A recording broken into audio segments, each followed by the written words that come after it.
معزز سامعین، change your life کے 8ویں سیشن کو لے کر میں آپ کے پاس حاضر ہوں، اور یہ 8واں پوائنٹ ہے قرآن مجید کی روزانہ تلاوت کرنا۔ قرآن مجید کی تلاوت سے انسان کی زندگی میں برکت آتی ہے۔ اللہ کا نام بھی برکت والا، اللہ کی ذات بھی برکت والی، اور اللہ کا کلام بھی برکت والا۔ تبارک اسم ربک ذی الجلال والاکرام، اللہ فرمانے بڑا بابرکت نام ہے تمہارے پروردگار کا، جو عظمت والا بھی ہے، کرم والا بھی۔ اللہ کی ذات بھی برکت والی، فرمایا تبارک الذی بیدہ الملک وہو علی کل شیء قدیر، بڑی شان ہے اس ذات کی جس کے ہاتھ میں ساری بادشاہی ہے اور وہ ہر چیز پر پوری طرح قادر ہے۔ اللہ کا کلام بھی برکت والا۔ نبی علیہ السلام نے فرمایا تبرک بالقرآن فہو کلام اللہ تعالی، قرآن سے برکت حاصل کرو پس وہ اللہ تعالی کا کلام ہے۔ نبی علیہ السلام نے فرمایا اللہ کے نزدیک قرآن کریم سے زیادہ عظیم کوئی بھی کلام نہیں، اور بندے کا تمام کلام جو اللہ جل شانہ کو پیش کیا جاتا ہے اس میں سے اللہ کو سب سے زیادہ محبوب قرآن ہے۔ تلاوت قرآن کی اہمیت کیا ہے؟ اس کا اندازہ اس سے لگائیے کہ اللہ نے نبی آخر الزمان صلی اللہ علیہ وسلم کو جب مبعوث فرمایا تو آپ کے فرائض منصبی کو بیان کرتے ہوئے تلاوت کو سب سے مقدم رکھا، بلکہ حضرت ابراہیم علیہ السلام نے جب امت مسلمہ کے ظہور اور ان میں ایک رسول کی بعثت کی درخواست کی تو فرائض رسالت کی نشاندہی کرتے ہوئے سب سے پہلے تلاوت کو ذکر کیا، اور جہاں رسول اکرم صلی اللہ علیہ وسلم کی ذمہ داری کو نبھانے کا ذکر کیا تو دیکھیے تلاوت کتاب ہی کو پیش رکھا جاتا ہے۔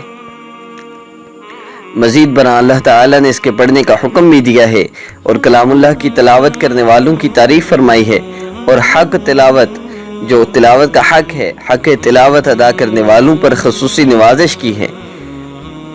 تو جس چیز کی یہ شان و اہمیت ہو اس کے آداب و طریقے اور اس پر مرتب ہونے والے فوائد و ثمرات بھی کیا کچھ ہوں گے۔ قرآن مجید کے حقوق میں سے ایک اہم حق اس کی تلاوت ہے، اور تلاوت افضل الاذکار ہے۔ حضرت نعمان بن بشیر رضی اللہ عنہ سے روایت ہے کہ رسول اللہ صلی اللہ علیہ وسلم نے فرمایا، اور مشہور حدیث ہے کہ دو شخص قابل رشک ہیں، ایک وہ جو رات دن تلاوت میں مشغول رہتا ہے، اور اللہ رب العزت نے شب و روز کی گھڑی میں تلاوت کرنے والوں کی توصیف فرمائی، اور رسول اللہ صلی اللہ علیہ وسلم نے بہت سی احادیث میں فضائل بھی بتائے ہیں۔ دنیا بھر میں کوئی کتاب ایسی نہیں جس کا نفع بغیر سمجھے حاصل ہو سوائے قرآن مجید کی۔ آپ عربی نہیں جانتے، پھر بھی آپ جب کلام اللہ کو پڑھتے ہیں تو آپ کو اس کا اجر ملتا ہے، اس کا ثواب ملتا ہے۔ قرآن کا پڑھنا ایسی شرافت ہے جس سے اللہ تعالیٰ نے انسان کو مشرف کیا ہے، کیونکہ یہ چیز فرشتوں کا نہیں ملی، اس لیے انسان اس نعمت خاصہ کی وجہ سے فرشتوں کے لیے رشک تمنا بنا ہوا ہے۔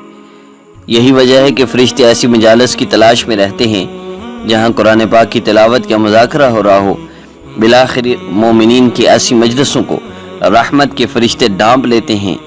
امام بہقی نے شعب الایمان میں یہ حدیث نقل کی ہے، جب تم میں سے کوئی رات میں نماز تہجد کے لیے اٹھے تو مسواک کر لے، اس لیے کہ تم میں سے کوئی بندہ جب نماز میں قرآن پڑھتا ہے تو فرشتہ پڑھنے والے کے منہ پر اپنا منہ رکھ دیتا ہے، اور جو چیز پڑھنے والے کے منہ سے نکلتی ہے وہ فرشتہ کے منہ میں داخل ہوتی ہے۔ ایک حدیث مبارکہ میں نبی علیہ السلام نے اہل القرآن کو اہل اللہ کہا ہے۔ رسول اللہ صلی اللہ علیہ وسلم نے فرمایا بے شک مخلوق میں سے بھی بعض اللہ کے اہل ہیں۔ صحابہ نے پوچھا وہ کون ہے یا رسول اللہ؟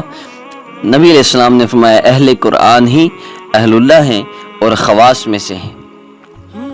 علامہ سیوطی رحمہ اللہ فرماتے ہیں کہ فضائل قرآن کے سلسلہ میں دو طرح کی روایات ہیں۔ ایک قسم کی روایات وہ ہیں جس میں قرآن کی فضیلت یا کسی مخصوص سورہ یا آیت کی فضیلت مذکور ہے، اور وہ سب روایات قابل اعتبار ہیں۔ یہاں ان میں سے چند ایک تذکرہ کیا جا رہا ہے۔ حضرت امام ابو باہلی رضی اللہ تعالیٰ فرماتے ہیں کہ میں نے رسول اللہ صلی اللہ علیہ وسلم کو فرماتے ہوئے سنا کہ قرآن پڑھا کرو، اس لیے کہ قرآن اپنے پڑھنے والوں کے لیے قیامت کے دن سفارش کرے گا۔ ابو موسیٰ اشعری رضی اللہ عنہ نے نبی علیہ السلام کا ارشاد نقل کیا ہے کہ جو مسلمان قرآن شریف پڑھتا ہے اس کی مثال نارنگی کسی ہے کہ اس کی خوشبو بھی عمدہ ہوتی ہے اور مزہ بھی لذیذ، اور جو مومن قرآن نہ پڑھے اس کی مثال کھجور کسی ہے کہ خوشبو بالکل بھی نہیں مگر مزہ شیریں ہوتا ہے، اور جو منافق قرآن شریف پڑھتا ہے اس کی مثال ریحان خوشبودار پھول کی ہے کہ خوشبو عمدہ اور مزہ کڑوا، اور جو منافق قرآن شریف نہیں پڑھتا اس کی مثال حنظل کے پھل کسی ہے کہ مزہ کڑوا ہے، خوشبو بالکل نہیں۔ حضرت عمر رضی اللہ تعالیٰ عنہ حضور اقدس صلی اللہ علیہ وسلم کا ارشاد نقل کرتے ہیں کہ حق تعالی شانہ اس کتاب یعنی قرآن پاک کی وجہ سے کتنے لوگوں کا مرتبہ بلند کر دیتا ہے اور کتنے ہی لوگوں کو پست و ذلیل کرتا ہے۔ ابو سعید خدری رضی اللہ عنہ سے روایت ہے کہ نبی علیہ السلام نے فرمایا، اللہ تعالیٰ فرماتے ہیں کہ جس کو قرآن نے اس قدر مشغول کر دیا کہ کوئی دوسرا ذکر نہ کر سکا اور قرآن کی وجہ سے اس کو دعا مانگنے تک کی فرصت بھی نہ ملی، تو میں اس کو مانگنے والوں سے زیادہ عطا کرتا ہوں۔ اور کلام اللہ کی فضیلت تمام کلاموں پر ایسی ہے جیسی اللہ تعالیٰ کی عظمت و بزرگی اس کی تمام مخلوق پر ہے۔ بعض محسوس صورتیں ہیں، ہمیں چاہیے ہم ان کی تلاوت کی عادت ڈالیں، ان کو یاد کر لیں۔ ہم میں سے زیادہ تر لوگ حافظ نہیں ہیں، نہ بن سکتے ہیں، لیکن کوشش کرنی چاہیے کہ بعض صورتیں یاد کر لیں۔ فجر کے بعد سورہ یاسین پڑھنا، ظہر کے بعد سورہ مزمل پڑھنا، عصر کے بعد سورہ نبا پڑھنا، اور مغرب کے بعد سورہ واقعہ اور عشاء کے بعد سورہ ملک پڑھنا۔ کچھ قرآن کے حصے ایسے ہیں جن کی بہت فضیلت ہے، ان کو یاد کر لیں، جیسے سورہ بقرہ کی آخری 2 آیات، سورہ آل عمران کا آخری رکوع، سورہ زلزال، سورہ اعلیٰ۔ لہٰذا ہمیں چاہیے ان صورتوں کو باقاعدگی سے پڑھیں اور ان کو ساتھ ساتھ یاد بھی کریں۔ آئیے چند صورتوں کے فضائل بھی آپ کو بتائیں۔ سورہ ملک کے فضائل، اس کو رات سونے سے پہلے پڑھنا مسنون ہے۔ جابر رضی اللہ عنہ روایت کرتے ہیں کہ بے شک رسول اللہ صلی اللہ علیہ وسلم نہیں سوتے تھے جب تک وہ سورہ سجدہ اور سورہ ملک نہیں پڑھ لیتے تھے۔ ایک حدیث مبارکہ میں ہے، نبی علیہ السلام سے مروی ہے، انہوں نے فرمایا بے شک قرآن میں 30 آیتیں ایسی ہیں جو انسان کی شفاعت کریں گی یہاں تک کہ وہ معاف کر دیا جائے گا، اور وہ ہے تبارک الذی بیدہ الملک یعنی سورہ ملک۔ ایک مرتبہ نبی علیہ السلام بعض صحابہ کے ساتھ ایک قبر پر لیٹ گئے، انہیں پتہ نہیں تھا کہ کسی کی قبر ہے۔ اندر سے سورہ ملک کی تلاوت کی آواز آئی، یہ تلاوت جاری رہی جہاں تک کہ سورت مکمل ہو گئی۔ جب انہوں نے یہ واقعہ نبی علیہ السلام کو سنایا تو انہوں نے فرمایا سورۃ الملک مانعہ ہے، یہ عذاب قبر کو منع کرتی ہے آنے سے، اور یہ اللہ کے عذاب سے نجات دیتی ہے۔ ان روایتوں سے معلوم ہوا کہ سورۃ ملک کو عذاب قبر سے دفاع میں خاص دخل ہے۔ ہم میں سے کتنے لوگ ہیں جو غیبت، چغلی، ناپاکی کی بے احتیاطی میں مبتلا ہیں۔ احادیث مبارکہ سے ثابت ہے کہ ان گناہوں کے سبب عذاب ہوگا، تو ہمیں تو ان گناہوں کو چھوڑنے کی ضرورت ہے، اور توبہ کے ساتھ ساتھ اس سورت کو سوتے وقت خصوصی اہتمام کے ساتھ پڑھنا چاہیے۔ اب آپ بتائیں قبر کا عذاب کتنا عجیب ہوگا کہ انسان تنہا ہوگا۔ عورتیں ویسے تو کہتی ہیں خامن چلے پہ چلا گیا، چھوڑ کے چلا گیا، گھر اکیلی ہوں۔ بھئی گھر میں اکیلی ہوتی ہیں تو یہ اتنا بڑا مسئلہ نہیں، آبادی میں ہیں، کنڈی لگا کے بیٹھی ہیں، قبر میں آپ اکیلی ہوں گی، سوچیں وہاں کیا ہوگا۔ آج تو آپ چیخیں گی، بلائیں گی تو کوئی نہ کوئی مدد کو آ جائے گا، قبر میں تو کوئی مدد کو نہیں آئے گا، وہاں کیا بنے گا۔ تو جو عورت ہر روز عشاء کے بعد سورہ ملک پڑھ لے، 30 آیات ہیں، اگر ایک آیت روزانہ یاد کریں تو مہینے میں سورہ مکمل یاد ہو جاتی ہے۔ تو کون ہے جو کہہ دے کہ میں سورہ ملک یاد نہیں کر سکتا؟ ایک مہینے میں سورہ ملک یاد ہو جاتی ہے۔ نبی علیہ السلام کی خواہش تھی کہ تمام مسلمانوں کو یہ سورت یاد ہوتی۔ روایت میں ہے کہ نبی علیہ السلام کے زمانہ میں کوئی بھی ایسا بچہ، جوان، بوڑھا، عورت یا مرد نہیں تھا جس کو یہ سورت یاد نہیں۔ نبی علیہ السلام نے فرمایا وددت ان تبارک الذی بیدہ الملک فی قلب کل مؤمن، میں چاہتا ہوں کہ سورہ ملک ہر مومن کے دل میں ہو، یعنی حفظ ہوتی۔ اگلی سورت ہے سورہ یاسین۔ حضرت ابو ہریرہ رضی اللہ عنہ روایت کرتے ہیں نبی علیہ السلام سے، اللہ تعالیٰ نے زمین اور آسمان کی تخلیق سے 1000 سال پہلے سورہ طٰہٰ اور سورہ یاسین کی تلاوت فرمائی۔ فرشتوں نے سنا تو کہنے لگے خوشی اس امت کے لیے جن پر یہ سورتیں نازل ہوں، سعادت مند ہیں وہ سینے جو ان کو محفوظ کریں، اور سعادت مند ہیں وہ زبانیں جو اس سورت کی تلاوت کریں۔ حدیث پاک میں ہر شے کا دل ہے، قرآن کا دل یاسین ہے، جو شخص اسے پڑھتا ہے اللہ تعالیٰ اس کے لیے 10 قرآن کا ثواب لکھ دیتے ہیں۔ نبی علیہ السلام نے فرمایا جو شخص دن کے اول حصے میں سورہ یاسین پڑھ لیتا ہے اس کی پورے دن کی ضروریات پوری ہو جاتی ہیں۔ جس شخص کا ہر رات سورہ یاسین کا معمول پڑھنے کا معمول ہو پھر وہ شخص اپنے بستر پر مرے، اللہ تعالیٰ اس کو شہداء میں شامل فرمائیں گے۔ جو شخص رات کے وقت سورہ یاسین پڑھ لے، صبح وہ اس حال میں کرتا ہے کہ پچھلے تمام صغیرہ گناہ بخش دیے جاتے ہیں۔ شب جمعہ کو سورہ یاسین پڑھنے کی بہت فضیلت ہے۔ جمعرات کا دن گزرنے کے بعد جو رات آتی ہے، ایک حدیث میں ہے، بے شک کتاب اللہ میں ایک سورت ہے جس کو العزیزہ کہا گیا، اور قیامت کے دن اس کے یاد کرنے والے کو شریف کہا جائے گا۔ وہ شفاعت کرے گی اپنے صاحب کے لیے ربیعہ اور مضر کے تعداد کے لوگوں سے بھی زیادہ لوگوں کی، اور وہ سورہ یاسین ہے۔ ہمیں چاہیے کہ سورہ یاسین کو یاد کر لیں، اور جب کسی پر کوئی مشکل آئے، جیسے کہ حدیث پاک میں ہے کہ قریب الموت شخص پر سورہ یاسین پڑھا کرو، تو جب ان پر کوئی مشکل آئے یا موت کا وقت ہو اس سورت کی تلاوت کریں۔ ابو ذر غفاری رضی اللہ تعالیٰ عنہ فرماتے ہیں، ان سے روایت ہے، قریب الموت شخص کے پاس سورہ یاسین پڑھی جائے تو اللہ تعالیٰ موت کی سختی کو آسان کر دیتے ہیں۔ اس کے بعد سورہ واقعہ کے فضائل عرض کر دوں۔ جو بندہ ہر رات کو سورہ واقعہ کی تلاوت کرتا ہے اس کو کبھی فاقہ نہیں ہوگا۔ عبداللہ بن مسعود رضی اللہ عنہ کی کئی بیٹیاں تھیں، نرینہ اولاد نہیں تھی۔ عثمان رضی اللہ تعالیٰ عنہ آئے، پوچھا آپ کی بیٹیاں ہیں، آپ کی ضرورت ہے، ان کے فرض ادا کرنے ہیں تو کچھ پیسے دے دوں؟ فرمایا کہ میں نے اپنی بیٹیوں کو سورہ واقعہ سکھا دی ہے، وہ ہر روز سورہ واقعہ پڑھتی ہیں۔ اللہ کی طرف سے بشارت نبی علیہ السلام نے دی ہے کہ جو ہر روز پڑھتا ہے اللہ اس کے رزق کی تنگی سے محفوظ فرما دیتے ہیں۔ مجھے کوئی فکر نہیں۔ آج کتنے لوگ ہیں جو رزق کی تنگی کے شکوے کرتے ہیں لیکن سورہ واقعہ نہیں پڑھتے۔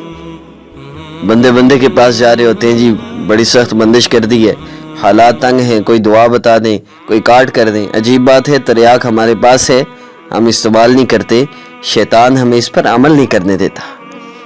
اس کے بعد سورہ کہف کے فضائل ہیں۔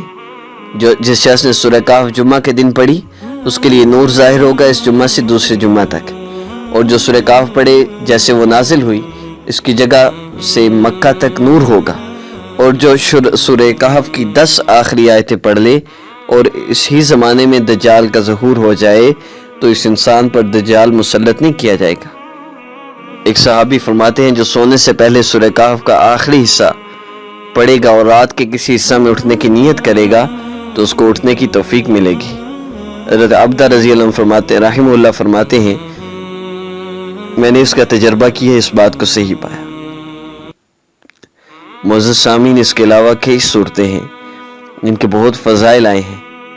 آپ کلام اللہ سے اپنا تعلق جوڑیے، پھر دیکھیے اللہ رب العزت آپ کے مسائل کیسے حل فرماتے ہیں۔ آخر میں ایک بات عرض کر دوں، ایک علمی نکتہ ہے، قرآن کریم سے محبت حقیقت میں اللہ کی محبت کی علامت ہے۔ اگر آپ کو قرآن پاک کے پڑھنے سے محبت ہے تو یوں سمجھیے اللہ رب العزت آپ سے محبت فرماتے ہیں۔ جو شخص ہر رات کو 10 آیت کی تلاوت کرے گا وہ غافلین کی فہرست میں شمار نہیں کیا جاتا، اور جو ہر رات کو 100 آیات تلاوت کرے گا اللہ تعالیٰ اس کا نام قانتین کی فہرست میں شامل کر دیتے ہیں۔ اور فرمایا کہ بی بی مریم کو اللہ نے قانتین کی فہرست میں شمار کر لیا تھا۔ اگر صرف 100 آیات کی تلاوت سے انسان کا نام قانتین میں لکھا جائے تو اس سے بڑھ کر وہ کیا چاہیے۔ قرآن پاک کو زیادہ سے زیادہ پڑھنے کا شوق ہو، عادت ہو، اپنے پاس ایک نسخہ قرآن پاک کا گھر میں رکھیں، اپنے بستر کے قریب رکھیں، تاکہ جب موقع ملا فوراً اٹھایا پڑھ لیا۔ تھوڑا تھوڑا پڑھیں، بار بار پڑھیں تو بھی یہ کافی ہے۔ میں یہ نہیں کہتا ایک ہی وقت میں آپ بیٹھ کے 3 پارے پڑھ دیں، ایک پارہ پڑھیں، مشکل ہے تو ایک صفحہ پڑھیں، لیکن بار بار پڑھ کر اپنی محبت کا اظہار کریں۔ حدیث پاک میں ہے، قیامت کے دن قرآن پاک بندے کی شفاعت کرے گا۔ آخری بات جو بتانی ضروری ہے، کلام پاک کی تلاوت میں ہم کتنی کوتاہیاں کرتے ہیں۔ ہم پڑھ رہے ہوتے ہیں، کوئی دور سے گزرا ہوتا ہے تو آدھی آیت پڑھی ہے، ان الذین آمنوا وعملوا الصالحات، تو اٹھ کے اس کی طرف دیکھ لیا، پھر باقی آیت پڑھی کانت لہم جنات الفردوس نزلا، پھر کوئی اور آیا تو اس کی طرف دیکھ لیا، تو آپ دیکھیں گے کچھ عورتوں اور کچھ مردوں کو تلاوت کے دوران ادھر ادھر دیکھنے کی بہت عادت ہوتی ہے۔ یہ شیطان کی چال ہوتی ہے، ادب کے خلاف ہے۔ آپ دیکھیں، آپ کسی افسر سے بات کر رہے ہوں اور آدھا فقرہ بول کر دائیں بائیں دیکھیں، پھر آدھی بات کر کے دائیں بائیں دیکھیں، تو وہ آپ کے منہ پہ تھپڑ لگائے گا کہ بدتمیز بات مجھ سے کر رہے ہو، ادھر ادھر دیکھ رہے ہو۔ عام دنیا کا بندہ پسند نہیں کرتا کہ آدھی بات کر کے آپ دائیں بائیں دیکھیں، اللہ تعالیٰ کا کہاں پسند کرتے ہوں۔ اس کا طریقہ یہ، اگر کوئی گزر رہا ہو تو آپ آیت مکمل کر کے اس طرف دیکھیں، پھر اگلی آیت پڑھیں۔ کئی مرتبہ انسان تلاوت کر رہا ہوتا ہے، لوگ ڈسٹرب کرتے ہیں، کوئی جا کر سلام کر لیتا ہے، ملنے آ جاتا ہے تو لوگ آدھی آیت پڑھ کر اسے سلام میں پہل کرتے ہیں۔ یوں بھی نہیں کرنا چاہیے، آپ آیت پوری مکمل کریں، پھر اس بندے کے ساتھ مصافحہ کریں، سلام کریں، اس سے بات چیت کریں۔ ادھوری آیت پڑھ کے ادھر ادھر دیکھنا، لوگوں کی طرف متوجہ ہو جانا، یہ ادب کے خلاف ہے، ایسا نہیں کرنا چاہیے۔ قرآن پاک کی تلاوت کے آداب میں سے یہ بھی ادب کا حصہ ہے، اس کا خیال رکھیں۔ کلام پاک کی روزانہ تلاوت کا بہت آسان طریقہ میں آپ کو بتا دیتا ہوں۔ آپ جب بھی نماز پڑھیں اس کے بعد آپ ایک صفحہ پڑھ لیں، ایک رکوع پڑھ لیں، 2 رکوع 4 رکوع جتنا آپ چاہیں پڑھ لیں، لیکن ہر نماز کے ساتھ ضرور پڑھیں۔ اس طرح آپ ہر نماز کے ساتھ 4 رکوع بھی پڑھیں گے تو 5ویں نماز پہ آپ کا سپارہ مکمل ہو چکا ہوگا۔